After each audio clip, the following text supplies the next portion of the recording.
A very good afternoon and thank you for joining us on Beetv News at 12. I am Evelyn Izabili and now to the news in details. Former Honduran President Juan Orlando Hernandez has been released from a U.S. federal prison after being granted a full and unconditional pardon by Donald Trump. The report. Hernandez had been serving a 45-year sentence after being convicted in 2024 on charges including drug trafficking and weapons conspiracy. Prosecutors asserted that under his presidency 2014 to 2022, he accepted bribes from drug trafficking organizations and facilitated the shipment of hundreds of tons of cocaine into the United States. He was released on Monday from U.S.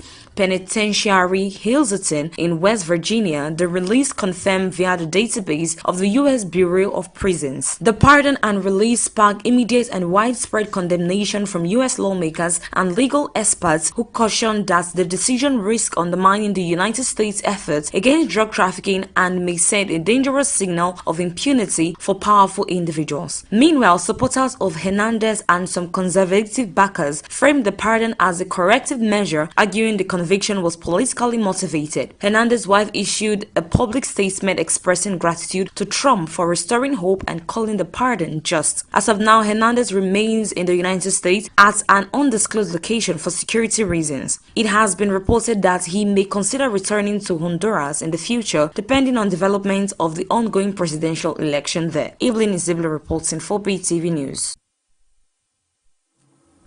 On December 2nd, 2025, Russian President Vladimir Putin held a high-stake meeting at the Kremlin with U.S. President Donald Trump, Special Envoy Steve Witkoff, and Trump's son-in-law Jared Kushner. The report. The session lasted nearly 5 hours with the Russian delegation including presidential aide Yuri Ushakov and economic envoy Kirill Dmitriev described the talks as productive, useful and substantive. The meeting was part of a renewed effort by the Trump administration to broker a peace deal to end the war in Ukraine. Witkoff and Kushner presented a revised U.S. peace plan as the basis for discussions. However, by the end of the meeting, no compromise was reached. In particular, Moscow refused to yield on its territorial demands. According to the Kremlin, the parties remain far apart on the critical issue of control over seized Ukrainian territory. A top Putin aide said there is still much work to be done and that some of the U.S. proposals might be acceptable if reworked, but important wording remains unacceptable to Russia. Putin, ahead of the talks, leveled sharp criticism at European nations, accusing them of attempting to derail U.S.-led efforts. He warned that if Europe opts for war, Russia is ready to respond, casting doubt on the sincerity of European proposals. According to the Kremlin, the U.S. envoy will continue to Washington to brief President Trump. Further contacts with Russian officials are expected, but for now, there are no firm plans for a direct meeting between Trump and Putin. As Soher or Semegi reporting for Beetv News.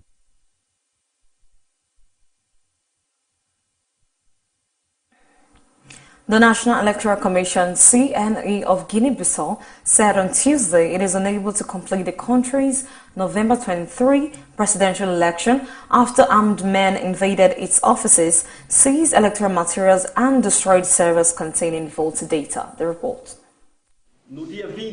According to the Commission, the incident occurred on November 26 when unidentified armed individuals stormed CNE headquarters. Election officials reported that the attackers confiscated ballot papers, regional tally sheets, and computers, while also destroying the central server where election results were stored. Idrissa Njalo, the CNE's Deputy Executive Secretary, said that tally sheets from across the country, except those from the capital, Bissau, were either destroyed or taken away, leaving the Commission without any credible materials to continue vote compilation. The attack took place one day before the Commission was scheduled to announce provisional results from the November 23 vote. Both major candidate, incumbent President Umaru Sissoko Embalo and opposition candidate Fernando de Haas da Costa had already claimed victory before the breakdown of the process. The raid coincided with a military coup carried out the same day by a group of army officials. The officers dissolved the existing electoral process, suspended state institutions, and declared control under a body they called the High Military Command for the Restoration of Order. On November 27, former Army Chief Ota Intaha was installed as leader of a one-year transitional government. The commission said the destruction of ballot, tally sheets, and electronic data means it lacks the material and logistical capacity to verify or certify any presidential result. We are not in conditions to continue the electoral process, Njalo said, adding that the vote cannot be concluded under current circumstances. The military authorities have since appointed a 28-member transitional government, while reports indicate that President Mbalo fled the country after the coup. The Yazdak hoster has received protection from foreign missions, citing threats to his safety. With the election process interrupted and essential materials destroyed, no official result can be declared, and the outcome of the November 23 presidential election remains unresolved. The country is currently under the authority of the transitional military government pending future political arrangement. And Soher Osemegi reporting for Beetv News. U.S. Defense Secretary Pete Hegseth on Tuesday defended a controversial follow-up strike on an alleged drug-carrying boat in the Caribbean Sea, citing the fog of war. Hegseth told reporters during a cabinet meeting that when the second strike was ordered, he saw no survivors in the water. According to him, the vessel had exploded in fire. Smoke, you can't see anything. He added that he didn't stick around following the initial strike, saying he moved on to his next meeting. Hegseth said the admiral in charge, Frank M. Bradley, had complete authority and made the right call in ordering the second strike. The strike reportedly killed survivors from the first, prompting legal and congressional scrutiny. Some experts warned that firing on shipwrecked survivors may violate international and U.S. law governing armed conflicts. The strike was part of a broader campaign by U.S. military forces targeting suspected narcotics trafficking vessels in the Caribbean and Eastern Pacific operations that have already resulted in dozens of deaths. As questions mount over the legality and morality of the double tap tactics, the administration maintains it's necessary to disrupt transnational narcotics network. The second strike, I didn't know anything about people. I wasn't involved in it. I knew they took out a boat. Pete didn't know about second attack having to do with two people. I guess Pete would have to speak to it. I can say this, I want those boats taken out, and if we have to, we'll attack on land also, just like we attack on sea. I have empowered them to make that call. Now, the first couple of strikes, as you would, as any leader would want, you want to own that responsibility. So I said, I'm going to be the one to make the call after getting all the information and make sure it's the right strike. That was September 2nd. I watched that first strike live. As you can imagine, at the Department of War, we got a lot of things to do. So I didn't stick around for the hour and 2 hours, whatever, where all the sensitive site exploitation digitally occurs. So I moved on to my next meeting. A couple of hours later, I learned that that commander had made which he had the complete authority to do, and by the way, Admiral Bradley made the correct decision to ultimately sink the boat and eliminate the threat. He sunk the boat, and eliminated the threat. And it was the right call. We have his back, and the American people are safer. So you didn't see any survivors, to be clear, after that first strike? I did not personally see survivors, but I stand, because the thing was on fire. It was exploded in fire or smoke. You can't see anything. You got digital. This is called the fog of war. This is what you in the press don't understand. You sit in your air-conditioned offices or up on Capitol Hill and you nitpick and you plant fake stories in the Washington Post about kill everybody, phrases on anonymous sources not based in anything, not based in any truth at all. And then you want to throw out really irresponsible terms about American heroes, about the judgment that they made. President Trump has empowered commanders to do what is necessary, which is dark and difficult things in the dead of night on behalf of the American people. We support them, and we will stop the poisoning of the American people. And Mr. Secretary. On Tuesday, Michael and Susan Dale announced a pledge of $6.25 billion aimed at encouraging American families to adopt the new investment account for children created under Donald Trump's 2025 tax and spending legislation. The reports. The pledge is structured around the rollout of Trump Accounts, the investment account program recently enacted into law. Under that legislation, the U.S. Treasury will automatically deposit $1,000 into accounts of children born between January 1st, 2025 and December 31st, 2028. The Dell's donation arriving on Giving Tuesday aims to supplement that by providing $250 for each qualified child under 10 years old who may not be eligible for the federal seed deposit. The donation is intended to cover roughly 25 million children. According to the Dells, the account will launch on July 4th, 2026, choosing to coincide with the 250th anniversary of U.S. independence. When the accounts are opened, funds contributed by the government, the Dells, families, or other donors must be invested in low-cost index funds and track the U.S. stock market. Withdrawals will only be permitted when the child turns 18. At that time, the savings can be used for education, purchasing a home, or starting a business. The Dells said they hope their pledge, among the largest private commitments ever made to support young Americans, will not only help jumpstart children's financial futures, but also encourage families, companies, and other philanthropies to contribute. Every child can see a future worth saving for. This program will build hope and opportunity and prosperity for generations to come, said Michael Dell. However, critics note that while the investment account initiative may help families build long-term savings, it does not directly address immediate economic hardship. The program's long-term horizon benefits come only when children reach adulthood. It means it will not immediately ease issues such as child poverty, food insecurity, or lack of early childcare support, especially given recent federal reductions to programs such as Medicaid and food assistance. Temisekwe Oluwafemi reporting for Beetv News. A regional assembly in Niigata Prefecture opened formal deliberation on December 2nd, 2025 on whether to approve a partial restart of the Kashiwazaki Kariwa plant, the largest nuclear power facility in the world. The reports. The restart under consideration would involve reactor unit 6 operated by Tokyo Electric Power Company Holdings, TEPCO.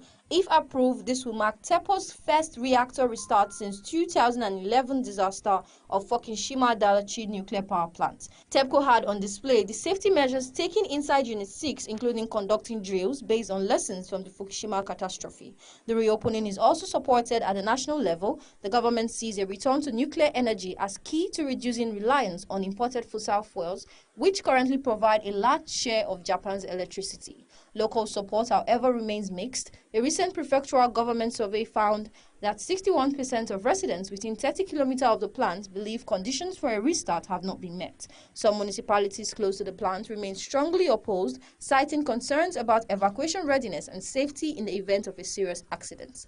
The Assembly's current session runs until December 22nd, 2025. If the vote approves the restart, TEPCO intends to bring Unit 6 back into operation as soon as January 2026. At the same time, TEPCO has begun deliberations over possibly decommissioning older reactors at the sites, Unit 1 and 2, illustrating a broader realignment of the plant's long-term role. Temisekwe Oluwafemi reporting for Beetv News. And now to the business news. Indigenous contractors under the All Indigenous Contractors Association of Nigeria on Tuesday barricaded both entrances of the Federal Ministry of Finance as they protested the federal government's alleged refusal to pay over 500 billion naira owed by completed projects. The contractors accused the government and the Minister of Defense, Wale Edun, of shifting positions and failing to release funds despite several assurances. The report. The association's national secretary, Babatunde Sheun Oyeniyi, said the group had held multiple follow-up meetings with no results, stating that although payment warrants had been cited, no cash had been released. He claimed officials were attempting to push payments to 2026, warning the contractors would not leave the ministry until they were paid.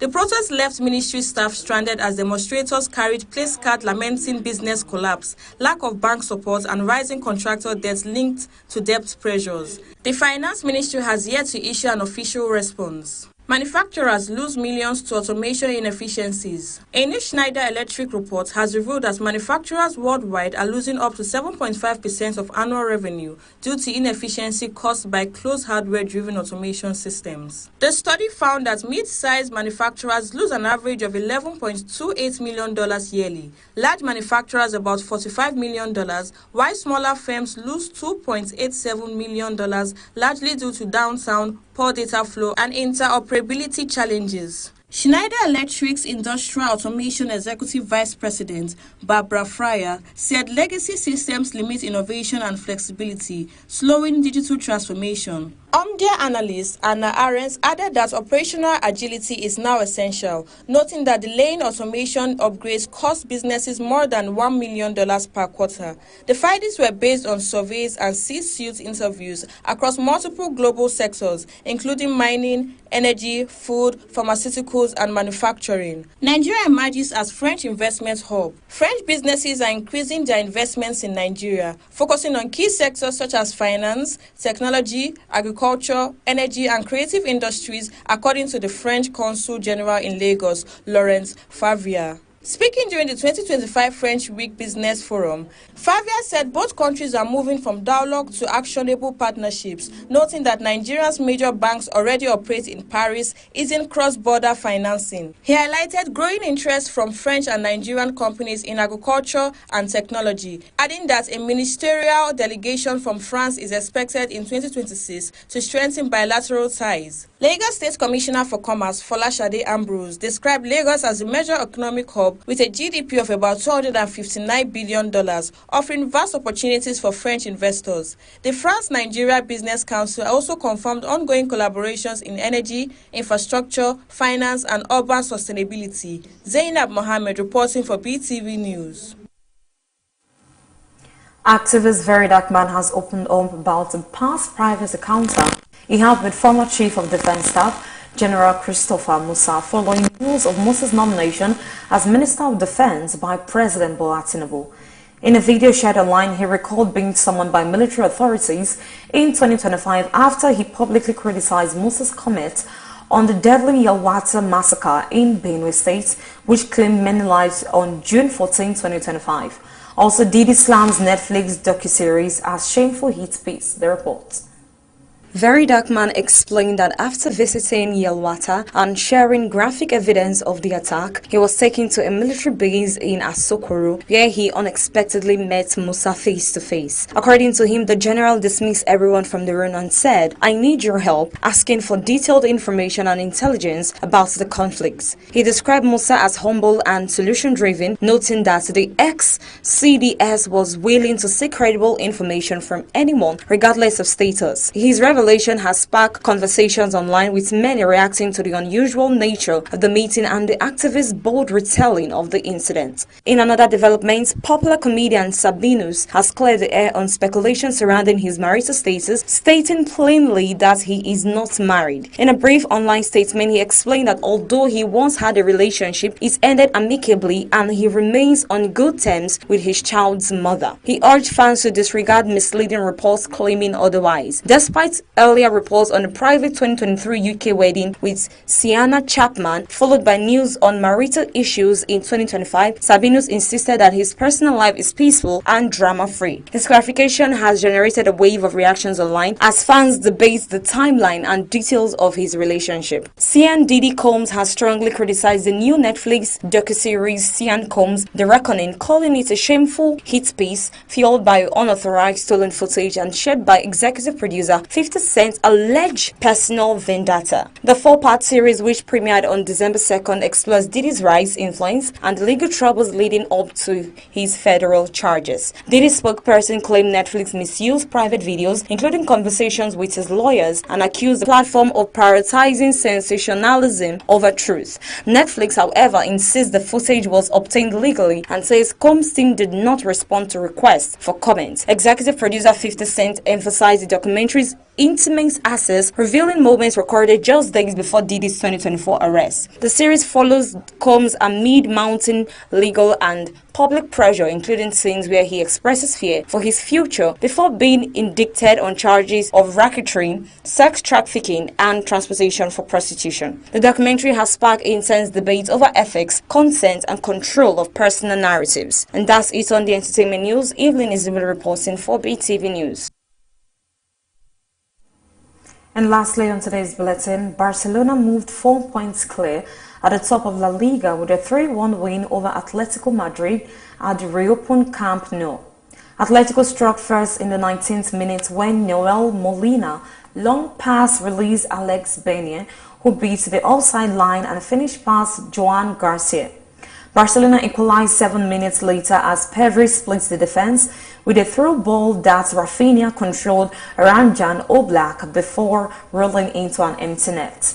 Before halftime, Robert Lewandowski missed a penalty awarded after Pablo Barrios fouled Dani Olmo, leaving the match level at the break. Barcelona controlled much of the second half and took the lead in the 65 minutes. A flowing move ended with Olmo cutting inside and scoring with left foot, though he was forced off soon after with a suspected shoulder injury.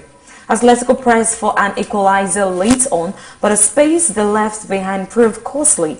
In the spottage time, Alejandro Blade delivered a low cross from the left for Ferran Torres, who finished to secure the results. The victory strengthened Barcelona's title push ahead of Real Madrid's match against Athletic Club, while Atletico fell 6 points off the pace after missing the chance to close the gap.